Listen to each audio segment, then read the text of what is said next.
इस तरह का माहौल आप पूरे जिले में पता कर लीजिए, चुनिंदा स्कूलों में है। तो आपसे ये प्रण भी लूंगा मैं कि आप सभी बच्चों को खानपुर के सरकारी स्कूल में भेजेंगे। प्रण देते हो? हाँ या ना? अब क्या बात हुई कि प्रण तो दे दिया आपने। अगर मैं एक बात और कहना चाहता हूं कि अगर सरकारी स्कूल में आपका गांव 100% बच्चे आ गए, 100% बच्चे आ गए, तो जो केंद्र का शिक्षा मंत्री है, जो हमारे देश का पीएम है, जो नरेंद्र मोदी हमारे देश के पीएम है, नायब सैनी जी हमारे सीएम है, मैं यहां दिखा दूंगा आपको कि एक गांव ऐसा पूरे देश में जिसके सारे गांव के बच्चे सरकारी स्कूल में आते हैं। एक बार जोरदार क्लैपिंग। सरकार की ओर से मिली सुविधाएं वो किसके लिए हैं भाई? किसके लिए हैं? जो सरकार की ओर से सुविधाएं मिल रही है। नायब सैनी जी दिन रात एक कर रहे हैं, मेरा देश आगे बढ़े, मेरे गांव आगे बढ़े। हर चीज में जो सहूलियतें हमारे सरकारी स्कूलों में सरकार ने दी हैं, ऐसी सहूलियतें पहले इतनी नहीं थी जो आज है। तो मैं सभी मातृशक्ति से, माताओं से, बहनों से और बच्चों से भी ये कहूंगा, बच्चे भी बड़ी हमारी सहायता करते हैं कि गांव के हर घर में दस्तक देनी है। दस्तक का मतलब सोचते हो? कुंडा खड़काना है। क्या करना है? कुंडा खड़काना है। भी तेरा बेटा, तेरी बेटी 6ठी क्लास में, 7वीं क्लास में, पहली में, कहां लेके जाओ? कहां लेके जाओ? सरकारी स्कूल में। और सरकारी स्कूल में आने के बाद हमने सरपंच साहब से मसौदा तैयार किया हुआ है कि इसको सीनियर सेकेंडरी स्कूल भी बनवाने की कोशिश करेंगे। लेकिन उसमें एक चीज की कमी रहती है, हमारी संख्या की। ध्यान रखें, हमारी संख्या कम होने की वजह से कहीं हम पिछड़ ना जाएं। तो जो हमारे सीवन में बच्चे जाते हैं, जो हमारे खानपुर के बच्चे सीटा में जाते हैं, उन बच्चों को भी हम यहां लाएं और एक मिसाल कायम करें पूरे देश में कि एक भी बच्चा प्राइवेट स्कूल में नहीं पढ़ता, सारे के सारे सरकारी स्कूल में पढ़ते हैं।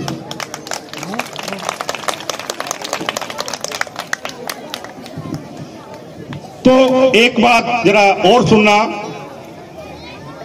दोहा है,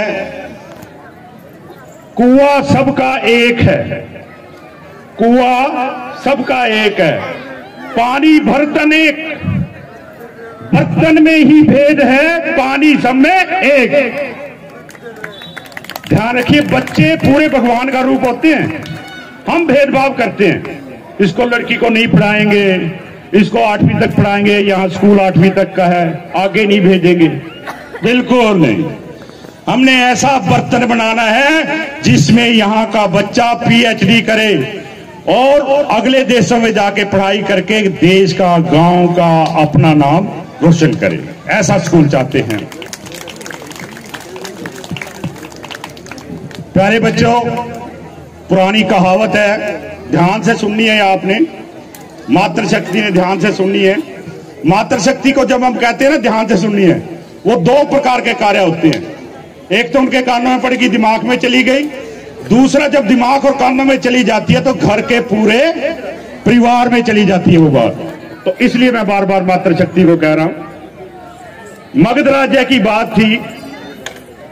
भिखारी जो होते हैं उनकी एक परंपरा होती है, जब घर से चलता है ना भिखारी, कभी भी देख लेना जो हमारे द्वार भिखारी आया है, जब घर से चलता है, जो कटोरा है या थैला है, उसमें वो कुछ डाल के चलता है।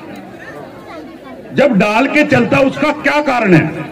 वो कारण सीधा सा है, जब वो मांगने वाले के डाल के चलता है, जब डाल के चलता है, उसका क्या कारण है? वो कारण सीधा सा है, जब वो मांगने वाले के पास जाएगा, जो कटोरे में देखेगा कि पहले ही 100 का, 20 का, 500 का नोट पड़ा हुआ है, तो वो कहेगा मैं 1 रुपया नहीं डाल सकता, तो ज्यादा से ज्यादा डालने की कोशिश करता है। इस बात को तो सभी जानते हैं, सभी जानते हैं। तो ऐसे ही मगध राजा की कहावत है कि एक भिखारी घर से थोड़े से चावल लेके और पोटली में लेके दूसरों के घर में मांगने जा रहा था।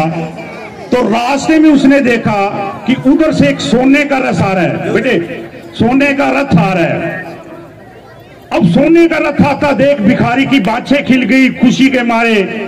सोच रहा कि क्या मांगू मैं, जो सोने के रथ पे आ रहा है। वो तरह तरह के सपने देखने लगा। तो जैसे ही वो सोने का रथ आके रुका तो एक दिन सोने के रथ से जो वहां का राजा था जमीन पे उतरा और उसके पैरों में पड़ गया। किसके? भिखारी के। भिखारी का उल्टा हो गया कार्यक्रम।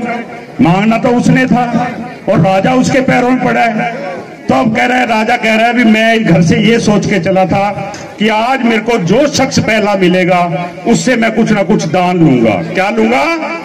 दान लूंगा। तो वो भिखारी अब ये सोच रहा, पोटली में हाथ डाल के पूरी मुट्ठी दूं इसको दान, थोड़ा दूं, 2 मुट्ठी दूं। तो उस भिखारी की पोटली से 2 दाने निकले चावल के। पोटली में से 2 दाने दे के उसने राजा के हाथ में दिए। राजा लेके उसको नमस्कार करके चल दिया। तो आज का दिन ही खराब था, आज का दिन ही मनहूस था। मांगने तो मैं गया था, उल्टा मेरे ही चावल 2 ले गया। अभी खत्म नहीं कहानी का, अभी बड़ा मर्म है। बहुत ध्यान से सुनिए आपने कहानी। तो राजा चला गया अपने घर। भिखारी भी शाम को अपने घर आ गया। उसकी पत्नी पूछती है, भाई आज क्या रहा, आज का दिन कैसा रहा? वो कहता आज का दिन तो बड़ा बर्बाद गया। क्यों? क्या? राजा आया रथ पे सवार होके सोने के, और मैंने सोचा आज सब कुछ मांग लूंगा। राजा ने मेरे से चावल मांग लिए। फिर कहता तूने क्या किया? कहता मैं भी बड़ा सियाना था, होशियार था, जो तूने मेरे को पढ़ाया हुआ था। मैंने भी सिर्फ 2 चावल के दाने दिए हैं। क्या? अच्छा जी। कहा तो ये तो तूने ठीक करा। कह ले फिर चावल उल्ट दे बर्तन में। तो चावल जैसे ही उल्टे, उसके चावलों में सिर्फ 2 दाने सोने के बने, बाकी चावल के चावल रह गए।